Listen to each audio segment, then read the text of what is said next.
Oke, halo guys, balik lagi sama gua di channel Kiki Kurniawan. Oke, di video kali ini gua gak mau bikin video tutorial ya. Jadi di segmen kali ini gua mau cerita cerita pengalaman gua jadi freelance graphic designer ya. Jadi intinya gua itu dulu ya pernah ngerasain kena phishing ya. Apa itu phishing ya? Phishing itu semacam penipuan lah intinya, penipuan. Oke, jadi gua mau ngejelasin dari eh, awal ya, dari awal sampai gua nyampe kena phishing. Jadi ini gua kena phishing dari luar ya, dari luar negeri kliennya.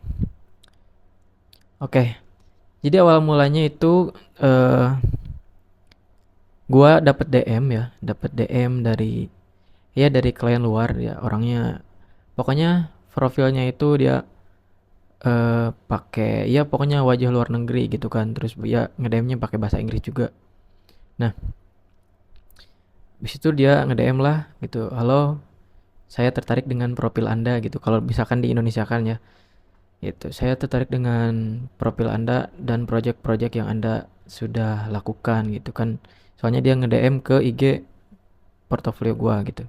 Nah, habis itu gue balas tuh, oke, ada yang bisa saya bantu gitu kan, biasalah kan gua eh excited banget gitu kan, soalnya kan gue baru di DM, anjir anjir gue di DM sama klien luar negeri gitu kan, udah excited lah. Nah, habis itu biasa DM DM-an gitu, terus saya dia nawarin project gitu, saya punya project bikin logo gitu kan, gue freelance-nya logo gitu, bikin logo buat brand saya katanya gitu. Nah, terus oh iya, siap gitu, maksudnya gue oke, saya nerima gitu. Nah, dia kemudian ngirim brief ya, brief logo berat ada 5 gitu kan, dia kalau gak salah 5 logo, 5 brief lah. Nah, habis itu dia ini nentuin harga. Saya punya budget segini. Kalau gak salah dia nawarin $3.000 dulu ya, $3.000. Gua lupa anjir, soalnya kalau dia lupa di SS dulu. Jadi eh dia nawarin $3.000 ya, $3.000. Nah, kalau dirupiahin coba, kalau dirupiahin itu sekitar 30 juta, apa ya, sekitar 30 juta lebih lah. Perasaan gue sumpah itu, anjir ini gue mimpi apa semalam gitu kan. Saking excitednya gitu. Nah, habis itu langsung, oh, oke, eh saya ambil projectnya gitu kan, gue balas. Oke, nice, apa namanya, nice nice work. Nanti dia tunggu gitu projectnya. Nah, dia nunggu hasilnya kan. Nah, habis itu gua kerjain lah. Nah, salahnya gua ini apa ya? Saking excited sama ya, gua belum pernah gitu dapatkan klien luar negeri. Salahnya gua di sini nih, salahnya gua. Eh gua kurang di bagian MOU-nya gitu kan. Rata-rata kalau misalkan desainer itu harus DP dulu. Nah, gua enggak. Jadi ya titik salahnya di situ, teman-teman. Jadi gua nerima, terus gua kerjain. Nah, ceritanya gua kerjain lah itu kurang lebih 5 hari lah, 5 hari. Iya, 5 hari, 5 hari gitu kan, 5 logo itu. Enggak deh, seminggu lah, seminggu lebih. Gua kerjain lah 5 logo itu. Ceritanya beres kan, beres. Kayak aku forward ya ke klien. Oke, ini review logonya, bla bla bla bla gitu kan. Oh oke. Nice nice nice work katanya dia, oh ini bagus gitu. Nah, abis itu dia langsung oke, untuk kan gue langsung DM, pembayarannya bisa lewat PayPal kan gitu kan. Nah, abis itu lah dikirim lah email PayPal gue gitu kan. Nah, Pas pas dikirim, nah dia mohon maaf. Nah, jadi dia tuh eh lah anggaplah dia katanya dia tidak punya akun PayPal. Nah, dia punyanya akun Skrill. Nah, Skrill itu apa? Jadi Skrill itu kayak ya kayak kayak PayPal cuma namanya Skrill gitu. Kalau kalau di kita apa ya? Ya pokoknya kayak Dana cuma ya dananya orang luar gitu. Nah, oh, nah abis itu kan gua oh ya udah saya mau bikin akunnya dulu gitu kan. Dia tuh apakah Anda bisa membuat akun Skrillnya terlebih dahulu gitu kan. Nah habis itu gue bikin lah akun Skrill gitu kan. Lihat tutorial YouTube gimana bikin akun Skrill yang benar gitu. Udah bikin, habis itu gue forward lagi ke klien tuh. Halo, saya sudah bikin akun Skrill. Eh, jadi ya dikirim lah si akun Skrillnya gue gitu kan. Udah dikirim, dia ngebahas lagi gitu kan.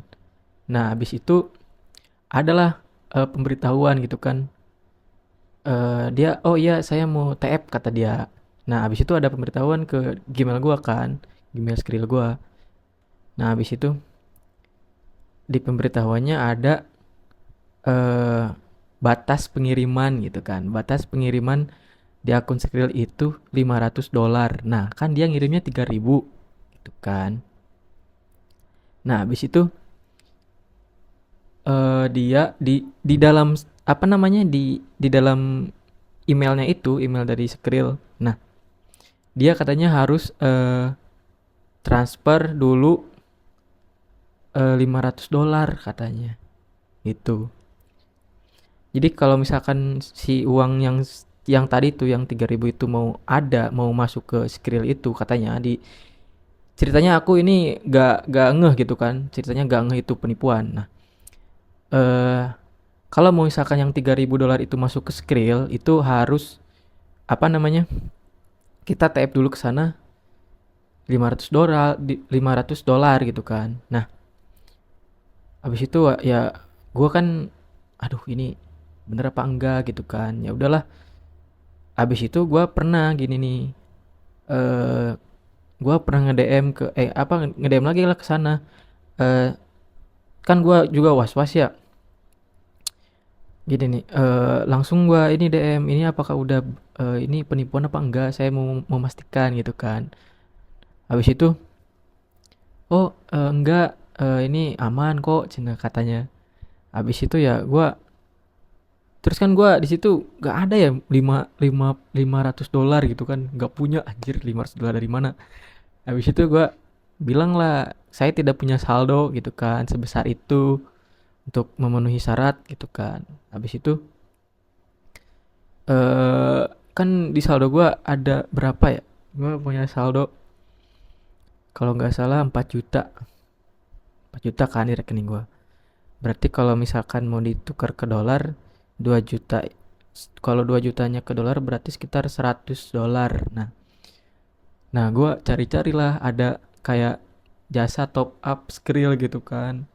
Nemu.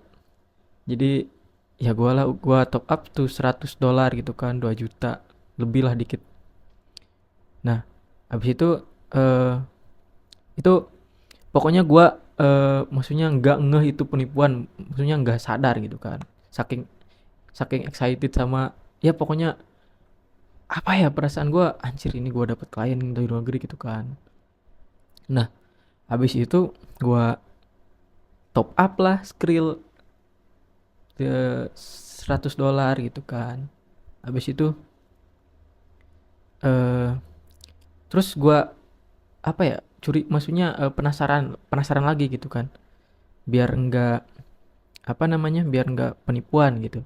Nah gua nge DM bolehkah saya nelpon gitu biar tidak ini sebagai phishingnya penipuan ya. Terus gua nelpon dia diangkat gitu, beneran diangkat anjir. Halo sir, gua ngobrol Inggris walaupun Inggris gua gak baik-baik amat gitu ya. Nanya it's right gitu nggak phishing gitu gua nanya gitu. Oh ini benar Cen katanya ini beneran gak phishing. Oke. Kamu bisa tap dulu ke saya gitu kata dia.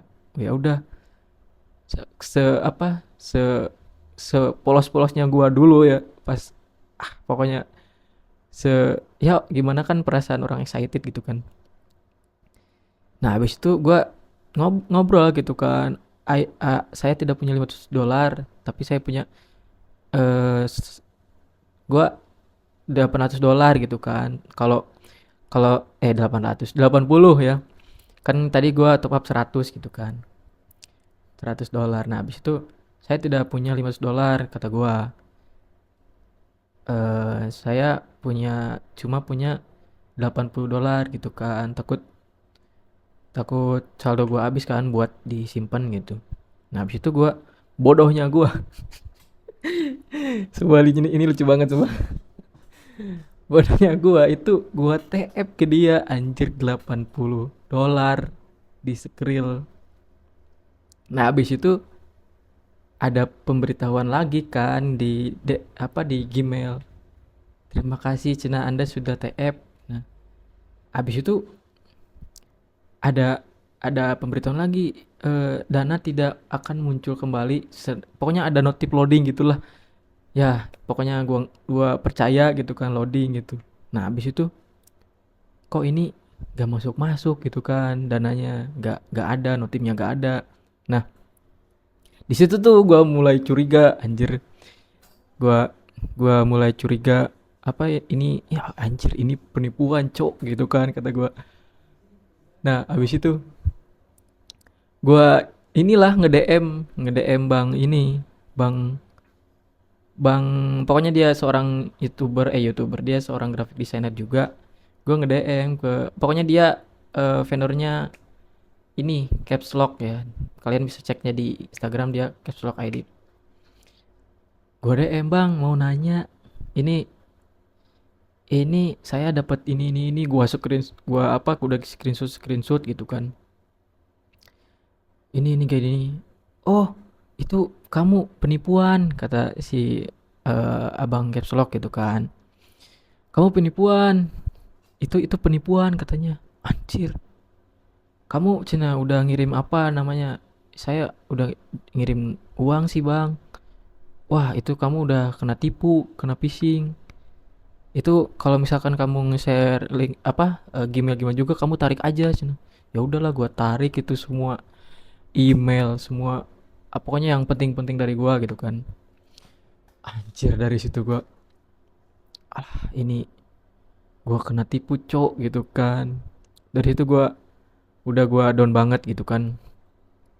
Apa namanya, ya kecewa lah gitu, menyesal anjir. Awal-awal udah excited gitu kan, terus ya akhirnya kena tipu.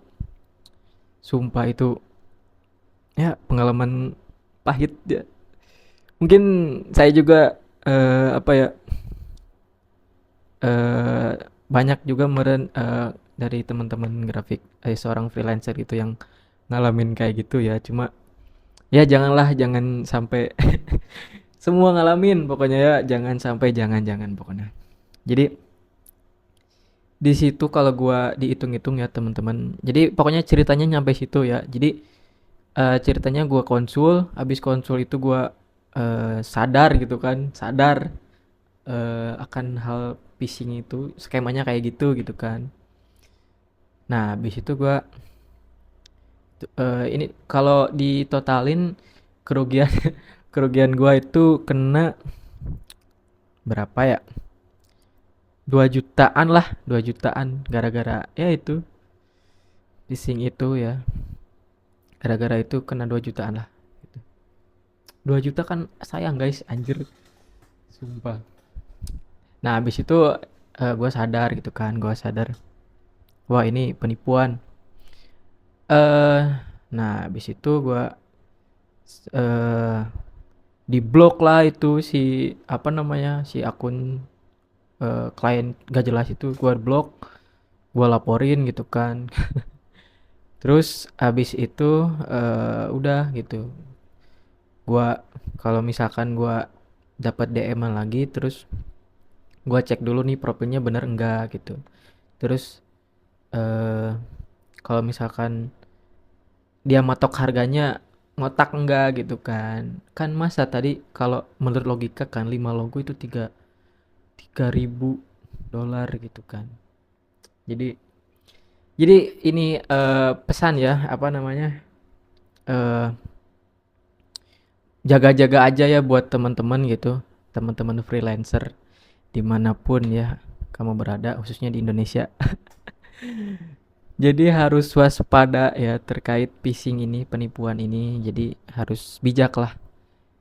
Jadi ada apa ya tips, bukan tips sih, dari hikmah yang dapat gua ambil dari kejadian gua dulu ya.